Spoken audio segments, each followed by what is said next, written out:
ছোটকালে ভাবতাম কবে যে বড় হব, কবে বড় ভাইদের মতো ঘুরে বেড়াবো, কবে বড় ভাইদের মতো উড়ে বেড়াবো। কিন্তু এটা ভাবতাম না যে বড় হওয়ার পর এতটা কষ্ট সহ্য করে নিতে হবে আর এতটা ধৈর্যশীল হতে হবে। ছোটকালটাই বেস্ট ছিল।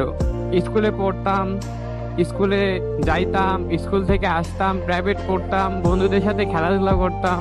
স্কুলে গিয়ে টিফিন পিরিয়ডে অন্যরকম একটা মজা মস্তি, স্কুল পালানোর একটা মজা।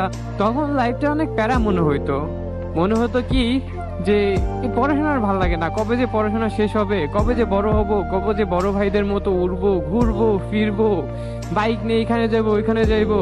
তখন বুঝতাম না বড় হওয়ার পর এতটা ধৈর্যশীল আর এতটা কষ্ট সয়ে নিতে হবে। তখন শুধু একটা জিনিসই ভাবতাম যে বড় হলে কেউ আমাকে আর আটকাতে পারবে না, কেউ আমাকে আর বাধা দিতে পারবে না। কিন্তু বড় হওয়ার পর যে এতটা কষ্টর সম্মুখীন হতে হবে, এতটা ঝই ঝামেলার সম্মুখীন হতে হবে, ফিউচার নিয়ে, ফ্যামিলি নিয়ে, নিজের কেরিয়ার নিয়ে এত টেনশনে পড়তে হবে, কখনো ভাবি নাই। কোনো একদিন আমার এক বড় ভাই আমাকে বলছিল যে এখন ছোট আছিস, অনেক ভালো আছিস, যখন বড় হবি তখন বুঝবি যে বড় হওয়ার কতটা জ্বালা, কতটা ডিপ্রেশন, কতটা পেইন মাথায় কাজ করে বড় হওয়ার পর।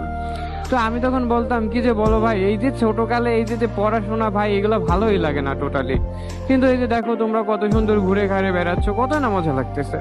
তখন ভাইয়া আমাকে বলছিল যে আমি যদি পারতাম এই ছোট্ট কালে ফিরে যাইতে, তাহলে আমি এখনই যাইতাম, আমি এই জীবনে আর কখনোই থাকার চেষ্টাও করতাম না।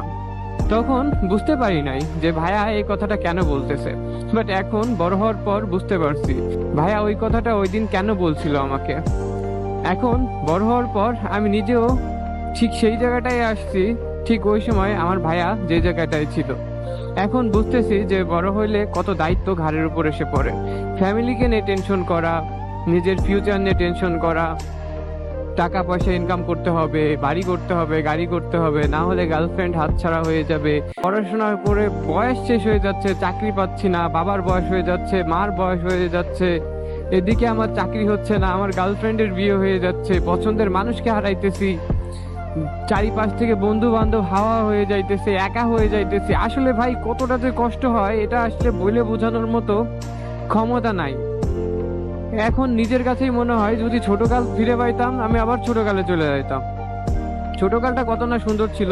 ঘুম থেকে উঠে মক্তবে যাইতাম, বন্ধু বান্ধবের সাথে খেলাধুলা করতাম, স্কুলে যাইতাম আসতাম, মাথার ভিতর কোনো টেনশনই ছিল না। কিন্তু কখনো ভাবিনি যে বড় হওয়ার পর এত টেনশন করতে হবে। বড় হওয়ার পরে যে এখন একটা গাড়ি আছে, পিছে আমার বন্ধু আছে, ঘুরতেছি ফিরতেছি ঠিক আছে, কিন্তু মাথায় একটা অন্যরকম টেনশন রয়েছে। রাতের বেলা ঠিক মতো ঘুমাইতেও পারি না। কিন্তু ছোটকালে এরকম কখনো কোনো প্রবলেমে পড়ি নাই। ছোটকালে ইচ্ছা মতো ঘুমাইছি, ইচ্ছা মতো খাইছি দাইছি, ঘুরছি ফিরছি, খেলাইছি, মানে কোনো টেনশন ছিল না মাথায়, অন্তত শান্তিতে একটু ঘুমাইতে পারছি। কিন্তু এখন এমন একটা পরিস্থিতি, শান্তিতে ঘুমাইতেও পারি না। রাতের পর রাত চলে যায়, চোখের ঘুম হারাম হয়ে গেছে, ঘুম আসে না, কি করব না করব এটা ভাবতে ভাবতেই সারা রাত কেটে যায়। কিন্তু ছোটকালে কখনো এরকমটা হয়নি। 7টা না 8টা না বাজতে বাজতে ঘুমাই গেছি, এখন রাত 3টা 4টা বেজে যায়, তাও চোখে ঘুম আসে না। তাই ভাই ছোটকালটাই বেস্ট জীবন ছিল, ছোটকালটাই বেস্ট লাইফ ছিল। এই বড় হওয়ার পর যে আসলে এতটা কষ্ট হবে, তখন যদি বুঝতাম তাহলে আর হয়তো বড়ই হতাম না।